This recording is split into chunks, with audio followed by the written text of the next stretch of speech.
Hey guys, so here we are with another video today. But before we even get started, I want to say thank you to everyone. We just hit over 200 subscribers. I swear, just not too long ago, a few days ago, I hit 100. So I just want to thank everybody for your support. It might not seem like that big of a deal to some people, but to me, every little milestone is huge. I didn't think that I could do it, or, people wouldn't watch, or, just the things that we tell ourselves. So I just want to say a big thank you to everybody. If you haven't subscribed, think about subscribing, like this video, and leave a comment. But anyway, so today is another Watch Me Work. And this is my sister that I'm working on. So if you peep her heart pinky tattoo, I also have the same one. And then we also have matching forearm flower with a spider web tattoo. I don't know if you guys have seen it in any of my videos. But anyway, so this is my sister. She is a nail biter at its finest. So I was pushing her cuticles back, just kind of getting all that dead skin off of her nail plate. And then now I'm going in with my cuticle ball bit in reverse. And I am continuing to push back her cuticles and lift it up and just kind of get any debris that are left. Look at that. That's a lot of cuticle. It's so satisfying. I love cuticle work. But anyway, so that's what we're doing here. And when you work with a nail biter, it is a little bit different than somebody that doesn't bite their nails. For instance, like her free edge is pretty far back and her skin kind of comes up around her nails. So you'll want to make sure that when you are like gluing the tips on, that you're fitting them sidewall to sidewall, but like, I don't know. The nail tips just go on a little different because of the skin around their sidewalls and their free edge. It is like really snug and up around their nail. So you'll want to make sure that you're really tucking in their cuticles and their sides and all that stuff, because it's just a little bit deeper, I guess. I don't know if any of that is making sense, but it is just a little bit different to work on nail biters. And also I suggest that you don't do long nails at first on them, with their nail plates being so small and the nail tips taking up like a lot of their nail plate. Like the glue isn't that strong. Where you get your adhesion on the nails is with the acrylic. So you want to put that nail tip on just very on the very edge. You can cut the little wings off if you need to, if they just go up too high.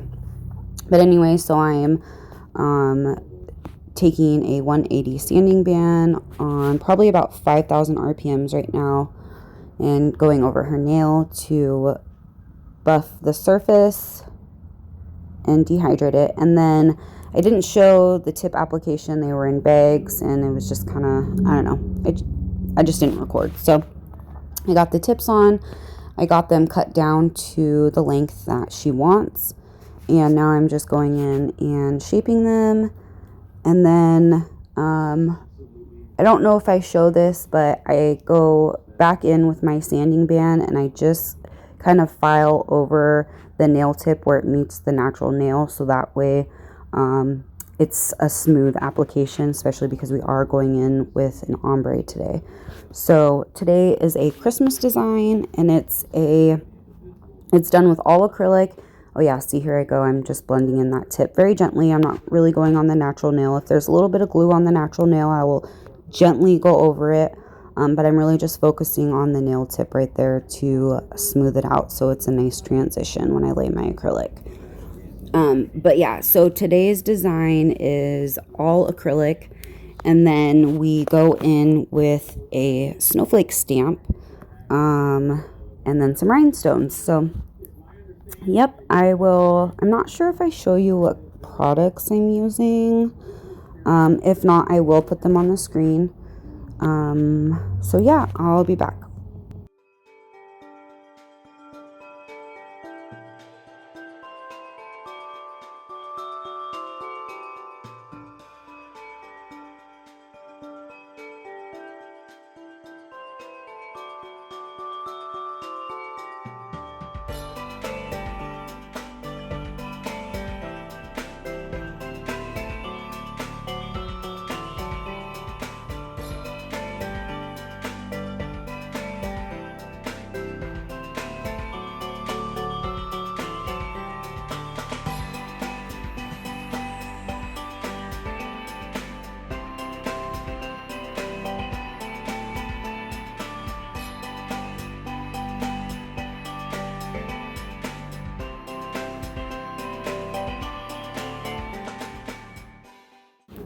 All right, so now is my prep routine. And I've been using acetone and this little brush as my dehydrator, and it's just been working great. And also with certain people, I've noticed, like with my nail biters, they tend to lift a little bit more. I don't know if it's because of the small nail plate or whatever, but for those people, I do make sure that I am dehydrating, like in all the little creases of their nails and stuff. So that's just regular acetone. And then now I'm going in with my Young Nails Protein Bond, one coat. And I do one hand at a time. And then once I can get a clear acrylic layer over my primer and stuff, then I go to the other hand, because it gets sticky and it will ruin the whole point of prep and prime if they're doing a bunch of stuff with their other hand. So for my second primer, I go in with No Lift Nails acid-based primer, and I do this, this is after my Young Nails Protein Bond, and I love this primer. You do want to be careful. You don't want to like oversaturate the nail, because it is an acid-based primer, so it can burn the skin. But you don't want to like over prime nails anyway, because that can also cause lifting. So anyway, that's what I'm doing here. And then we will start putting the clear on, and then we'll go in with my acrylic application. So as always okay, so real quick, that was Milky White from Nail Supply Glamour, number 60 from Model 1s. This was a Savvyland light blue glow nail polish color. And then I go in with my Young Nails Clear, my Glam and Glitz monomer. And then as always, my favorite brush in the world, my Balm Nails size 14 Kolinsky brush. So those are the products right there that I'm using. And then I will let you guys watch some application.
Okay, so I just went in with a thin clear layer, as you just saw, and I was really making sure to tuck in those side walls and wipe around them, just to make sure there was no flooding or anything like that, because it is really easy on these types of nails.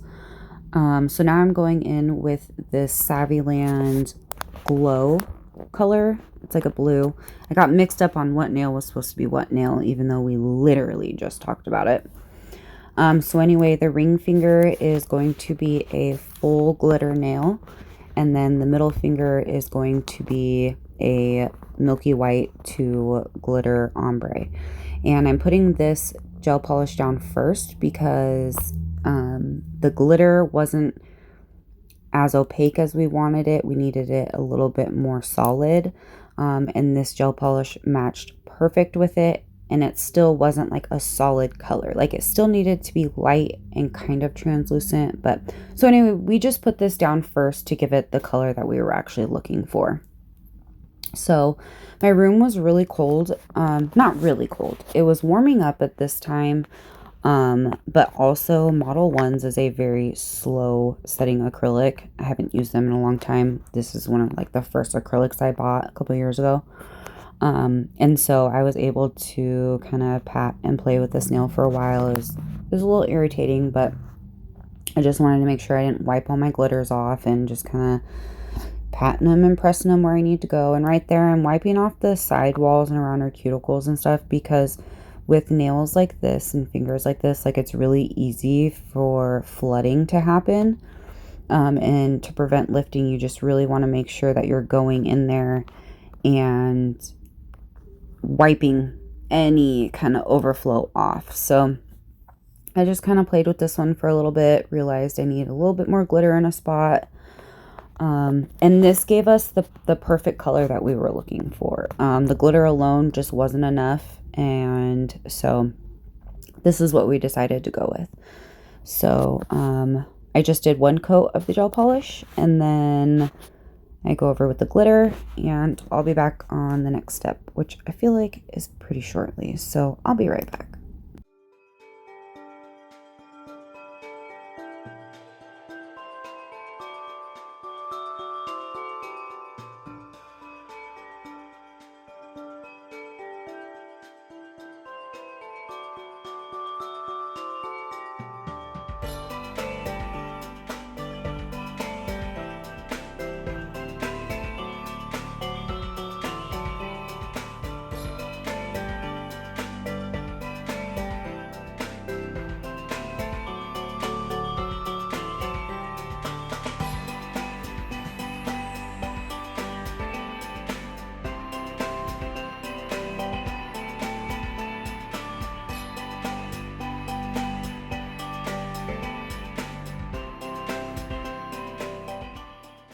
Well, would you look at that? I'm back. So now I'm going in with my Milky White from Nail Supply Glamour. And we're going to do 2 solid nails. So the pinky and the pointer will be solid. And then the middle finger will be an ombre. And then the thumb. I think the thumb we did Milky White also. So that's what I'm doing here. You'll see me just kind of apply it how I need it. I'm not really worrying about building the nail up with this. I'm just I'm just focusing on getting a solid color through the whole nail. And then I do go in with a tiny bit of clear, even over the Milky White. So that's what I do here for the next step, and then I'll be back.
And throughout my application process, like I just want to reiterate, like I am making sure to really, really tuck in at the cuticle and on the sidewalls, because it's like her nails, because she's a nail biter, they sit, like her nails actually sit deeper and the skin around it is raised.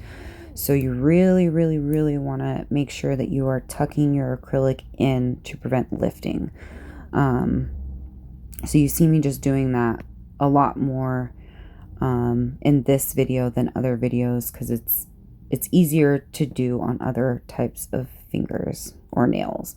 So I'm just making sure to do that so we don't have any lifting or random nails falling off. She's very rough on her hands too, I swear to God. Like she, one time she was buckling her daughter into her car seat, and she texts me and says she broke her pinky nail. But not only did the acrylic nail come off, it ripped off her real nail too. So yeah, they were a little longer, but so needless to say, she is extremely rough on her hands too. So she's active, she's a mom. So yeah, we are going to make sure that things are very tucked in and the adhesion is great.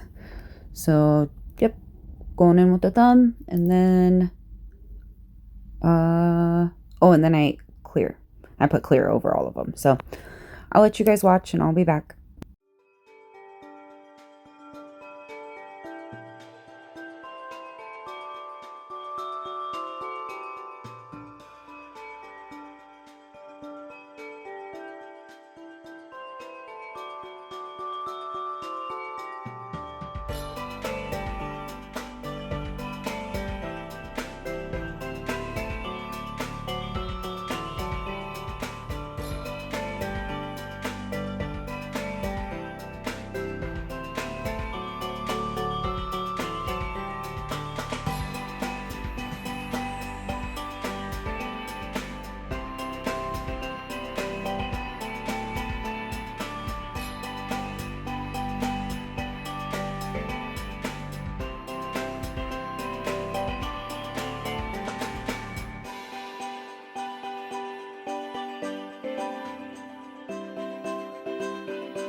Alright guys, so now we are to the filing process. And for those of you that have been around, you already know that I like to start with my hand file first. I do the shaping, the sidewalls, the edge, and then I go over the top to get the structure and just like how I want the nail to look. I don't do anything with the cuticle area. I save that for my e-file.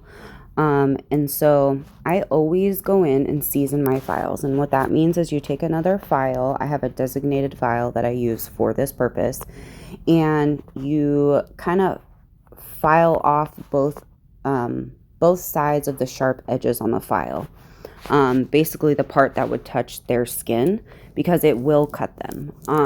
Even when I season my files, sometimes it does happen. Like, I was being really careful with my sister on her nails because, you know, her skin is a little bit higher up around her nails than other people's. And so I was just, you know, making sure to really pull that skin back and put my thumb in the way. So if anything, I cut my, like right here. And just to make sure that I was not getting her skin, because it does cut and it will and it hurts.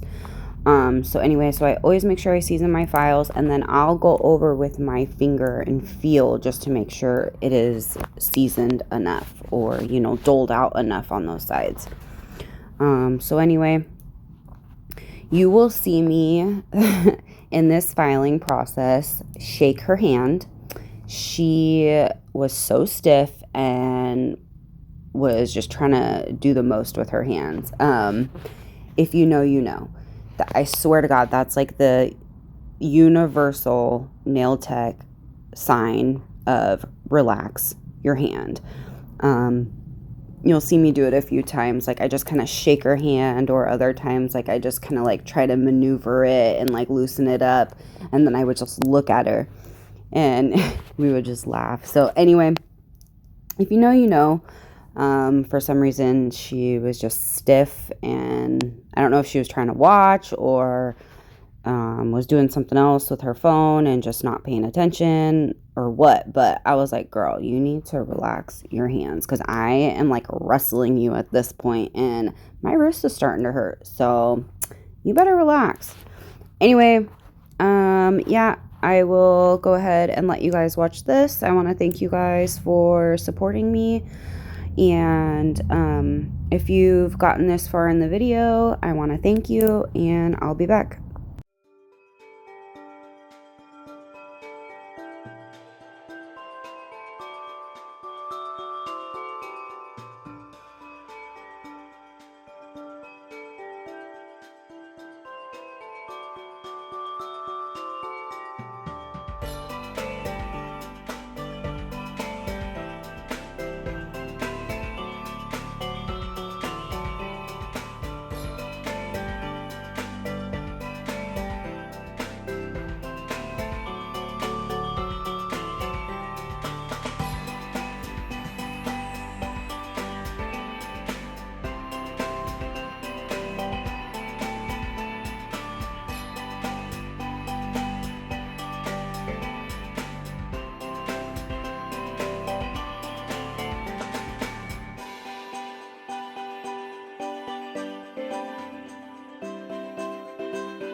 Oh man, so I only marked 2 of them on the screen where I had to shake her hand, but I know you guys saw a couple more. And that was just one hand. We had to go to the other hand too, and we still struggled. It was hilarious. Anyway, so now I'm going in with my Pana 5-in-1 safety bit. This is a fine bit. I didn't have very much to file, so now I'm going in and sealing the cuticles and like her sidewalls and stuff. I'm taking a little bit of extra time and making sure that everything is sealed properly, because like I said, it's just a little bit more difficult to make sure that it gets done right, and I don't want any nails falling off or lifting. So I'm just gonna go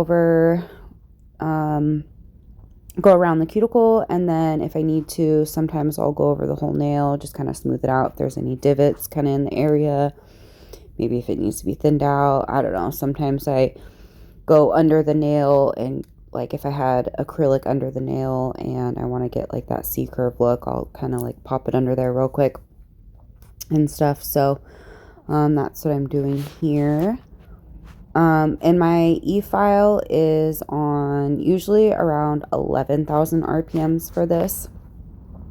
And I remember when I first started doing nails and doing this, I would have problems with lifting because I was afraid to get too close to the cuticle or their skin or hurt them. So what I started doing is I would use it on myself, and I would kind of push it, push the boundaries where I was comfortable, and I would see and watch how close I could get without feeling it.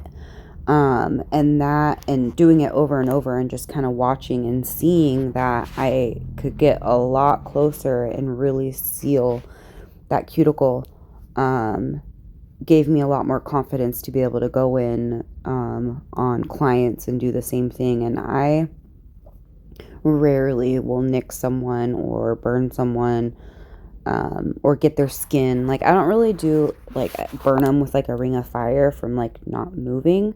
But once in a while with the hand file, I will get, kind of the corner of their skin, or once in a while get their skin a tiny bit around the cuticles. They don't bleed very often. It does happen. It does happen, but it's very rare. So that just helped me with my confidence and my ability to go in and really seal those cuticles. And I tried different bits. I tried ones that worked for me. This is a safety bit. Don't get me wrong. Just because it's a safety bit, it doesn't mean that you can't hurt them, because you absolutely can. But you're less likely to hurt them or cut their cuticles if you're using just a barrel bit that is not a safety bit. Those are sharp, and I don't like those. I like that this is tapered and I can just really get in there. So anyway, that was just a little tip that I thought of. There's so much to learn about nails, to do them properly and to get the shape right. And like, there's so much that goes into doing nails. It's crazy. So many different layers and so many things to focus on and work on and stuff. So it's hard to like explain it all in one go. So anyway, that's what I'm doing. And then I do, after I use this bit, I go back in with my sanding band, and I will go over the nail and smooth it out and get any divots out. This like has the surface of the nail almost like too smooth for gel polish. So I go back in with the sanding band to get it, because gel polish sticks to like a buffed, rough kind of surface.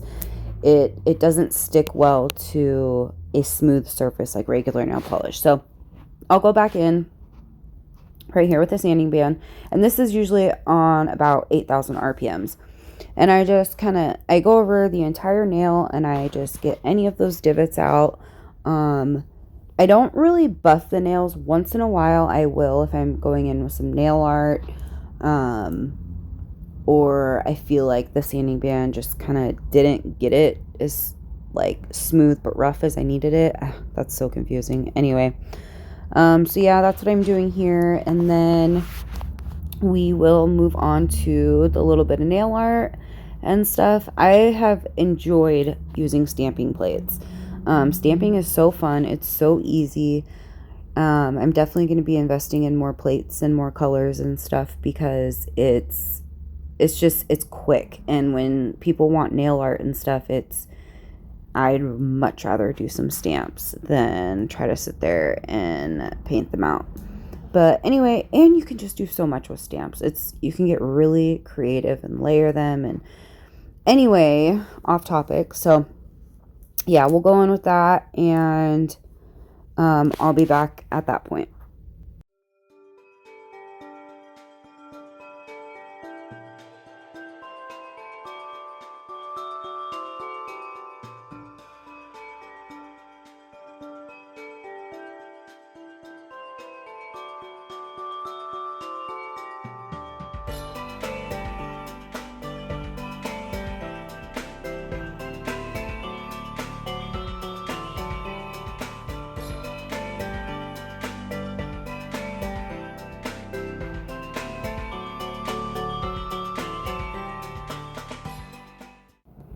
Alright, so now normally I will clean the nails off with a lint-free pad and some alcohol, but that just wasn't doing it for her nails, so I grabbed a brush, and I also disinfect all these brushes. I don't use them very often, but when I do, they go in my dirties container. So I went in and I brushed her nails off and really around her cuticles to get all of that dust off.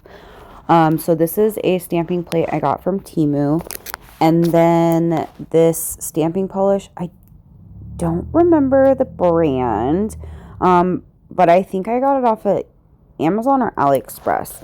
So she chose that Snowflake, and she wanted it in the middle, but it was not in the middle, so I had to retry.